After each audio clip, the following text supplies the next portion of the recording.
In a note, Hahnemann says the physician mission is not, however, to construct so-called systems by interweaving empty speculations and hypotheses concerning the internal essential nature of the vital processes and the mode in which diseases originate in the invisible interior to the organism.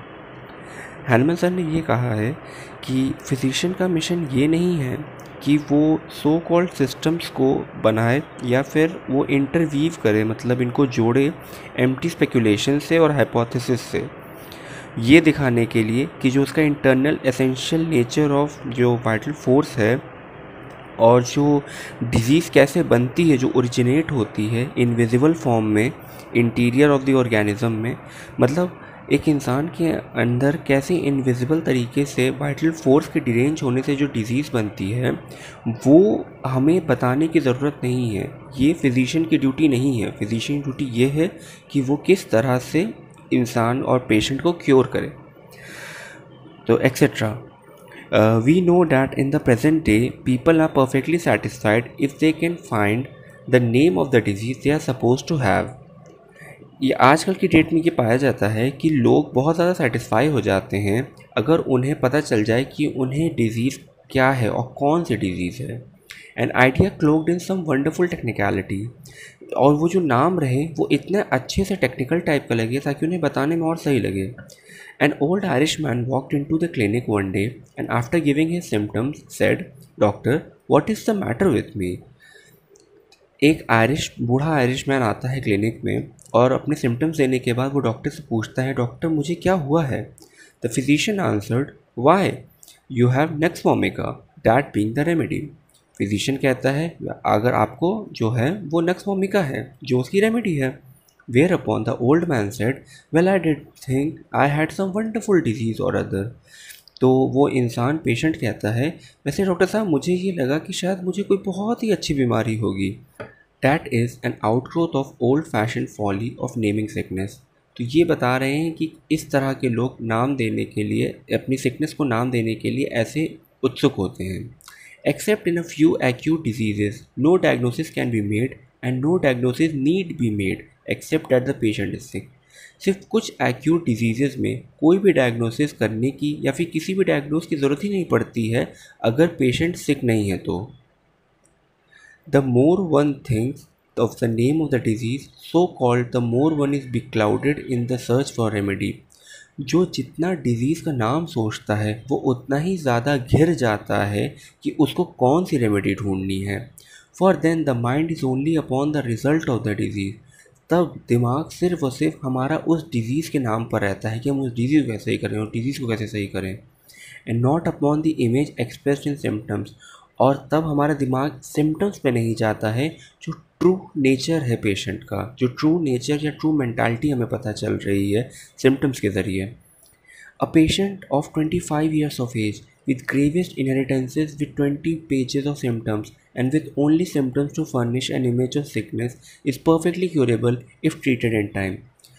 एक 25 साल का इंसान जिसको बहुत सारी मतलब gravest मतलब बहुत ही ख़राब बीमारियां उसको मिली हैं और वो 20 पेजेस ऑफ सिम्टम्स उसके हैं, 20 पन्नों के सिम्टम उसके आए हैं और उसके सारे के सारे सिम्टम एक सिकनेस की तरफ बता रहे हैं। वो परफेक्टली क्योरेबल है अगर उसे टाइम पे क्योर किया जाए तो। After being treated there will be no pathological result. अगर वो ट्रीट हो जाए उसके बाद कोई भी पैथोलॉजिकल रिजल्ट नहीं होगा। He will go on to an old age without any tissue destruction. वो बूढ़ा हो जाएगा, मतलब बूढ़ा होगा अच्छे से अपने एज के साथ और कोई भी टिश्यू डिस्ट्रक्शन नहीं होगा। But that patient, if not cured at that early age, will take on disease results in accordance with the circumstances of his life and his inheritance। पर वही 25 वर्षीय इंसान अगर क्योर नहीं होता है अपने अर्ली स्टेज पे 25 वर्ष पे, तो यही जैसे जैसे समय आगे बढ़ेगा वैसे वैसे उसके लाइफ में जो भी सर्कमस्टांसेस होंगे, जैसी भी सिचुएशंस होंगी, उसके साथ साथ उसकी बीमारी और बढ़ेगी। If he is a chimney sweep, he will be subject to the disease peculiar to chimney sweep। अगर वो चिमनी साफ़ करने वाला है तो उसकी जो बीमारियां होंगी वो ऐसी ही बीमारियां होंगी जहाँ पे रेस्पिरेटरी का मतलब यूज़ होता हो, क्योंकि चिमनी ऐसा होता है जहाँ पे कार्बन जमा होता है, तो वहाँ पे धुआं वगैरह धूल बहुत उड़ती है, तो उसे वही बीमारियां होंगी जो रेस्पिरेटरी में दिक्कत कर सकती हैं। If she is a housemate she will subject to disease peculiar to housemates. अगर वो एक हाउसमेट या काम वाली है तो उसे बीमारियां भी ऐसी होंगी जो काम वालियों को होती हैं। That patient has the same disease he had when he was born। तो वो जो पेशेंट है उसे वही बीमारी हो रही है जिसके लिए वो प्रोन था जब वो पैदा हुआ था। This array of symptoms represent the same state before the pathological condition have been formed as after। ये जो सिम्टम्स हमें दिख रहे हैं ये पैथोलॉजिकल कंडीशन बनने से पहले ही हमें पता चल रहा है कि वो क्या बीमारी ले सकते हैं। एंड इट इज़ ट्रू, ये सही है। If he has liver disease और ब्रेन डिजीज़, अगर उसे लिवर की बीमारी है या ब्रेन की बीमारी है या फिर कोई भी टिश्यू चेंजेस हो, हम उसे डिजीज़ कहें, you must go back and procure these very symptom. हमें उसकी हिस्ट्री में पीछे जाना रहेगा और हमें ये सिम्टम देखना रहेगा कि क्या उसे आया है before you can make a prescription, before हम कोई उसको दवाई दें या प्रिस्क्रिप्शन बनाएं। Prescribing for the results of disease causes changes in the results of disease but not is a sickness except to hurry its progress. अगर हम लोग प्रिस्क्राइब करें डिजीज़ के रिजल्ट्स को देख के तो उसके रिजल्ट्स में ही चेंज आएगा, ना कि उसकी सिकनेस में चेंज आएगा। बस उसका जो प्रोग्रेस होगा वो थोड़ा जल्दी हो सकता है। We will see peculiarities running through families. हम कुछ कुछ पिक्यूलैरिटीज़ किसी फैमिली में रन होते हुए देख सकते हैं। In the beginning is the primary state which is presented only by signs and symptoms and the whole family needs the same remedy or a cognate of that remedy। शुरुआत में जो primary state होती है उसमें सिर्फ एक ही दो या दो प्रकार के ही साइन और सिम्टम हमें मिलेंगे या फिर एक जैसे ही पूरे फैमिली में मिलेंगे, और ऐसा होगा कि क्या पता वो सेम रेमेडी से सही हो जाए या फिर एक ही ग्रुप की रेमेडी से वो सही हो जाए। But in one member of the family, the condition runs to cancer, in another to thysis। थाइसिस का यहाँ मतलब होता है पल्मोनरी टीबी कह सकते हैं, या फिर जिसमें सिमिलर मसल वेस्टिंग डिजीज़ हो, जैसे इसमें इंसान बहुत ही पतला हो जाए, etcetera. But all from the same common foundation. हम एक ही परिवार में देख सकते हैं किसी को कैंसर है, किसी को टीबी है, लेकिन हमें पता है कि उसकी फाउंडेशन जो है वो एक ही है। This fundamental condition which underlies the disease of the human race must be understood। ये जो फंडामेंटल कंडीशन है जिसने कैंसर को भी और टीबी को भी जन्म दिया, हमें ये फंडामेंटल कॉज को अच्छे से समझना होगा। Without knowledge of this, it will be impossible to understand the acute miasmatic diseases which will be considered later। बिना इन फंडामेंटल कॉज को समझे हमें जो मतलब आगे की जो अंडरस्टैंडिंग है जिसमें एक्यूट माइजम्स आते हैं उसकी नॉलेज के लिए हमें ये समझना बहुत ज़रूरी है, और इन माइजम्स को हम आगे डिस्कस करेंगे।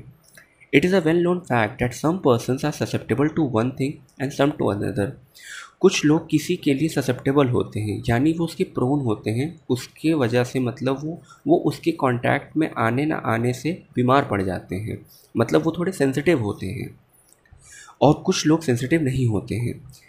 If an epidemic comes upon the land, अगर कोई एपिडेमिक आ जाए या फिर महामारी आ जाए तो only a few people come down with it. सिर्फ कुछ लोग ही बीमार होते हैं। वाई आर सम प्रोटेक्टेड, कुछ लोग बचे हुए क्यों रहते हैं, क्यों why do others take it, क्यों कुछ लोग ही बीमार हो जाते हैं।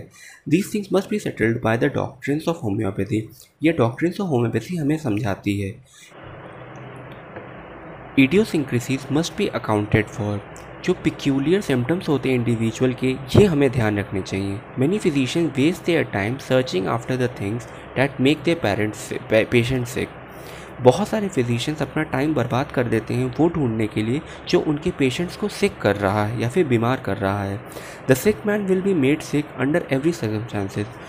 जो बीमार इंसान है वो हर सिचुएशन में बीमार होगा। Whereas the healthy man could live in a lazaretto. जहाँ पर एक हेल्दी इंसान जो है वो वहाँ पर भी अच्छे से रहेगा जहाँ पे, जिसको लज़राटो कहते हैं। लज़राटो का मतलब होता है एक ऐसा हॉस्पिटल आइसोलेशन में जहाँ सिर्फ और सिर्फ इन्फेक्शियस डिजीज़ से लोग लड़ रहे हैं। तो एक हेल्दी मैन ऐसे सिचुएशंस में भी हेल्दी रह सकता है, और एक सिक मैन जो है वो हेल्दी सिचुएशन में भी सिक हो सकता है। It is not the principal business of the physicians to be hunting in the rivers and the cellars and examining the food we eat for the cause of disease. यहाँ पे physician का ये काम नहीं है कि वो नदियों में जाए, वो ऐसे रूम में जाए सेलर्स में, या फिर ऐसे फूड को देखे जिसमें बीमारियां उसको कॉज कर सकती है। यहाँ पे मतलब बात हो रही है कि फिजिशियंस को माइक्रो ऑर्गेनिजम्स कौन क्या कॉज कर रहा है उस पर ध्यान देने की ज़रूरत नहीं है। It is his duty to hunt down the symptoms of sickness until a remedy is found that covers the disorder. उसका ये काम है कि वो सिकनेस की सिम्टम्स को ढूंढे। जो सिम्टम्स को ढूंढेगा तब उसको जाके मटीरिया मेडिका में रेमेडी मिलेगी जो उसको इस चीज़ से सही करेगी, इसको ये डिसऑर्डर से ऑर्डर में लेकर आएगी। That remedy which will produce an healthy man similar symptom is the master of the situation. अब जो रेमेडी जिसका सिम्टम मैच होगा इस सिक पर्सन के साथ, वही यहाँ पे इस सिचुएशन की मास्टर होगी। इज़ द नेसेसरी एंटीडोट, वही एंटीडोट है, वही रेमेडी है। Will overcome the sickness, restore the will and understanding to order and cure the patient. वही है जो सिकनेस को सही करेगी, विल और अंडरस्टैंडिंग को ऑर्डर में लेकर आएगी और पेशेंट को फुल्ली क्योर करेगी। To get at the real nature of human economy and to lead up from that sickness, अगर हमें एकदम रियल नेचर जानना है ह्यूमन इकोनॉमी का और अगर सिकनेस को देखना है, opens out a field for investigation in a more scientific way, तो हमारे लिए इन्वेस्टिगेशन बहुत ही साइंटिफिक तरीके से खुलती है। Sickness can be learned by the study of provings of drug upon the healthy economy. Sickness को समझने के लिए हमें ड्रग प्रूविंग समझनी पड़ेगी जो हेल्दी इकोनॉमी पे की जाती है, हेल्दी ह्यूमन पे की जाती है। Hahnemann made use of the information thus obtained when he stated that the mind is the key to the man. Hahnemann ने इस इंफॉर्मेशन को तब निकाला जब उसने ये बताया कि माइंड जो है वो इंसान की चाबी है। The symptoms of the mind have been found by all of his followers to be the most important symptoms in a remedy. जो mental symptoms होते हैं वो सबसे ज़्यादा important symptoms होते हैं किसी भी रेमेडी के, and in a sickness और बीमारी के भी। Man consists in what he thinks and what he loves, and there is nothing else in man. और कुछ भी इंसान में नहीं है, इंसान में सिर्फ वही चीज़ें हैं कि क्या वो सोचता है और क्या उसे पसंद है, और उसके अलावा कुछ भी इंसान में नहीं होता। If these two grand parts of man, the will and understanding, मतलब ये दो पार्ट विल और understanding be separated, it means insanity, disorder and death. अगर कोई इंसान के अंदर से विल और अंडरस्टैंडिंग हम हटा दें तो वो इंसान पागल हो सकता है, वो बीमार हो सकता है और वो मर भी सकता है। All medicine operate upon the will and the understanding first. सारी की सारी मेडिसिन पहले विल और अंडरस्टैंडिंग को सही करती हैं या फिर दोनों को, affecting man in his ability to think और टू विल, और काम करती हैं जिससे इंसान की एबिलिटी सोचने की और समझने की बढ़ सके, और अल्टीमेटली अपॉन द टिश्यू, और सबसे लास्ट में टिश्यूज़ पे करती हैं, उनके फंक्शंस पे करती हैं और उनके सेंसेशंस पे करती है। अब in the study of aurum we find the affections are most disturb by that drug. अब जो ऑरम मेडिसिन है उसमें हम लोग उसमें हमें पता लगता है कि जो अफेक्शंस हैं वो सबसे ज़्यादा डिस्टर्ब होते हैं ड्रग से। Man's highest possible love is for his life. Man का सबसे ज़्यादा जिससे उसको प्यार होता है वो उसकी ज़िंदगी होती है। Aurum so destroys this that he does not love his life. अब जो ऑरम है, मतलब अगर एक सिक इंसान के अंदर जो हमें सिम्टम दिखेगा उसमें ये होगा कि उस इंसान को अपनी ज़िंदगी से ही प्यार नहीं है, तो ये सिम्टम जब ऑरम के सिम्टम से मैच होगा तो ये ऑरम जो रेमेडी दी जाएगी तो वो इंसान सही हो जाएगा। ही विल कमिट सुसाइड, मतलब उसे अपनी ज़िंदगी से इतना प्यार नहीं कि वो सुसाइड कमिट कर दे। अब आर्जेंटम दूसरे हाथ पे सो डिस्ट्रॉयज मैंस अंडरस्टैंडिंग। ये आर्जेंटम जो है वो इंसान की सोचने समझने की शक्ति ख़राब कर देता है, जिससे he is no longer rational, वो बिल्कुल भी रैशनल नहीं है, मतलब लॉजिकल इंसान नहीं है। His memory is entirely ruined, उसकी जितनी भी यादें हैं या सोच है, मतलब किसी भी चीज़ को याद रखने का, वो एकदम ही ख़राब हो चुकी है। So with every proved drug in the materia Medica, जितनी भी ड्रग को मटीरिया मेडिका में प्रूव की गई है, we see them affecting first man's mind. वो सारी की सारी रेमेडीज़ जितनी भी हैं पहले इंसान के माइंड को अफेक्ट करती हैं, and proceeding from mind to the physical economy, mind से वो फिज़िकल इकोनॉमी पे दिखती हैं। टू द आउटर मोस्ट, यानी माइंड से फिर बॉडी पे दिख रही है तो आउटर मोस्ट जो हम देख सकते हैं और हम महसूस कर सकते हैं। To the skin, hair, nails, skin पे, हेयर्स पे, नेल्स पे। If medicines are not thus studied, you will have no knowledge of them that you can carry with you. अगर मेडिसिन्स को नहीं पढ़ा जाएगा तो आप किसी भी ज्ञान को अपने साथ लेके नहीं जा सकते हैं। The materia medica has been established upon this basis. Materia medica को इसी चीज़ पे बनाया ही गया है। Sickness must therefore be examined by a thorough scrutiny. Scrutiny का मतलब क्रिटिकल थिंकिंग। सिकनेस को बहुत ही क्रिटिकल थिंकिंग तरीके से अच्छे से एग्जामिन करना चाहिए। Of the elements that make up morbid changes that exist in the likeness of drug symptoms. हमें देखना चाहिए कि ऐसा कौन से एलिमेंट्स हैं, कौन से तत्व हैं जो मॉर्बिड चेंजेस ला रहे हैं, जो ऐसे बीमारी पैदा करने टाइप की चेंजेस लेके आ रहे हैं, जो हमें ड्रग में सिम्टम्स में भी मतलब लाइकनेस दिखे। मतलब जैसा इंसान एक सिक इंसान में हमें दिख रहा है, वही एक ड्रग में भी मिले, रेमेडी में भी वैसे ही सिम्टम हमें मिले।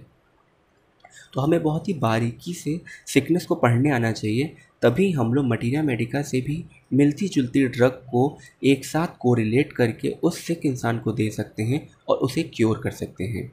To the extent that drug improvings upon healthy man have brought out symptoms on animal ultimates, must we study sickness with the hope of adjusting remedies to sickness in man under the law of similars। जो अब हमें उस extent तक ये drug proving देखनी रहेगी healthy man पे जो हुई है कि जो सिम्टम्स एनिमल अल्टीमेट्स पर आ रहे हैं। Must we study sickness with the hope of adjusting remedies to sickness in man under the law of similars.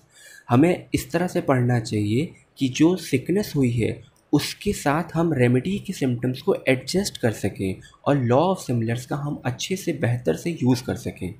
Ultimate symptoms, function symptoms, sensorium symptoms and mind symptoms. Ultimate symptoms यानी जो हमें दिख रहा है टिश्यू चेंजेस। फंक्शन सिम्टम्स यानी जो function में कुछ खराबी आ जाए। सेंसोरियम सिम्टम्स हमें सेंसेशन किस टाइप की हो रही है, हमें फील कैसा हो रहा है। और माइंड सिम्टम्स हमारी सोच समझ कैसी है। ये सब यूज़फुल है और इनमें से किसी भी चीज़ को छोड़ा नहीं जा सकता है। None should be overlooked. The idea of sickness in man must be formed from the idea of sickness perceived in our materia medica. जो सिकनेस है, जो मैन की सिकनेस है, वो हमें उसी तरह से समझना चाहिए या फिर उसी तरह से परसीव होना चाहिए जैसे मटीरिया मेडिका में जो सिम्टम्स हैं वो हम परसीव करते हैं। As we perceive the nature of sickness in a drug image, जैसे हम नेचर ऑफ सिकनेस को परसीव कर रहे हैं ड्रग इमेज में, so must we perceive the nature of sickness in a human being to be healed. वैसे ही हमें परसीव करना चाहिए कि एक सिक ह्यूमन बीइंग को कैसे हील करना है हमें। Therefore our idea of pathology must be adjusted to such a materia medica as we possess. Therefore, our idea of pathology must be adjusted to such materia medica as we possess, and it must be discovered wherein there is similar in order to heal the sick।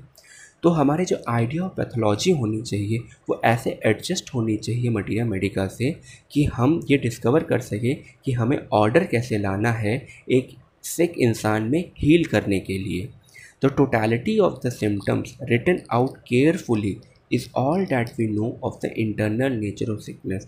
यहाँ पे totality से मतलब है head to to, जितने भी symptoms हम लिए हैं और उससे जो निचोड़ के जो हमने बनाया है कि हाँ ये सिम्टम्स जो हैं वो इम्पॉर्टेंट हैं और ये सिम्टम्स से शायद हमें रेमेडी मटीरिया मेडिका मिल सकती है।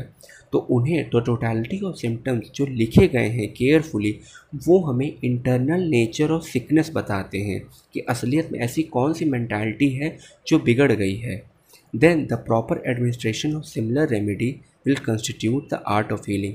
तब उस जो सिकनेस है, जो सिम्टम है, उससे मिलती जुलती अगर हम जब रेमेडी निकालेंगे और जब हम उसे एडमिनिस्टर करेंगे तब हम पूरा का पूरा आर्ट ऑफ हीलिंग मतलब सही करने का जो सही तरीका है उसको हम अच्छे से रख सकेंगे और पेशेंट को सही कर सकेंगे।